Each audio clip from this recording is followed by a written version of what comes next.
Hello, my name is Bianca Johnson, and I'm the Student and Family Engagement Facilitator.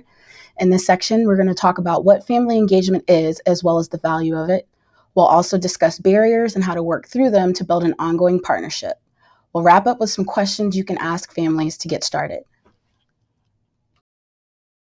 We can define family engagement as a shared responsibility between schools and families to build positive and goal-oriented relationships.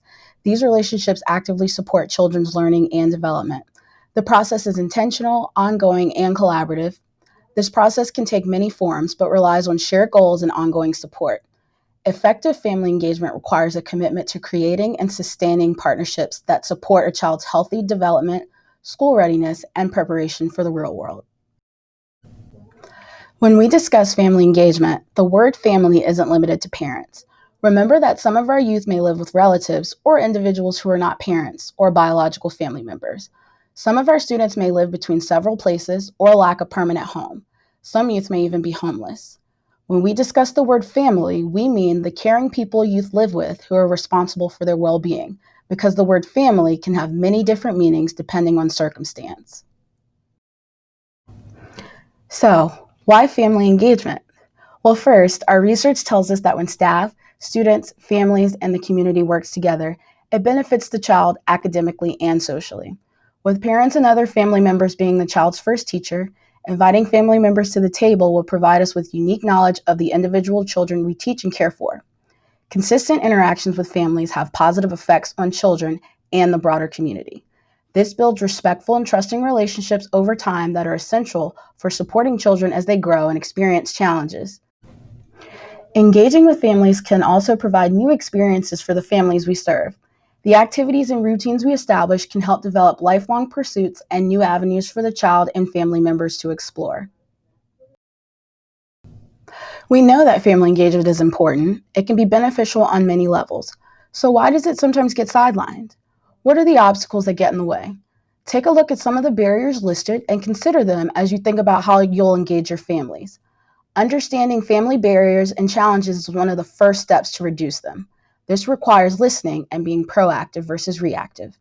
During this communication, keep the mindset of partnership and be sure to recognize what the families can bring to the conversation in regards to their children.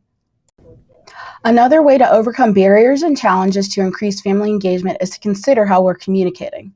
Whether you're communicating in person, over the phone via call or text, or even video chat, when communicating with families, there are 3 general ideas we need to keep in mind. 1.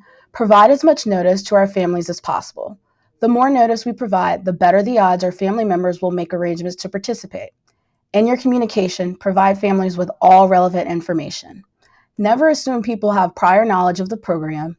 Be thorough and available to all people. 2. Meet family members with understanding and speak using a compassionate tone. While we may feel the need to try to fix issues, sometimes the most powerful thing that we can do is not speak, but rather listen. Either way, always thank family members for sharing information and let them know that they've been heard. 3. Ask open-ended questions like, "What would you like me to know?" to give family members opportunities to speak freely. Use clarifying questions to show that you are listening and collect additional information.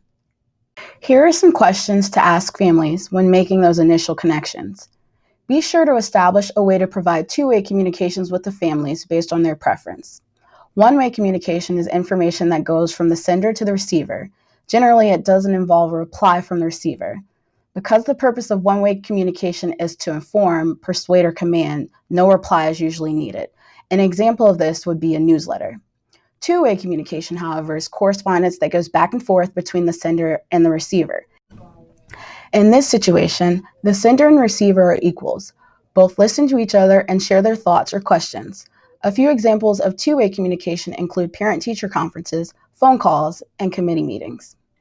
As you start to think about ways to engage your families this year, your most important tool will be communication. It serves as a bridge to engagement, with the end goal being strong partnerships with families. When you make the effort to stay in consistent contact, you're showing that you value their responses and what they can bring to the table. As we get further into the school year, look out for more professional development regarding family engagement best practices and how we can better support learning at home.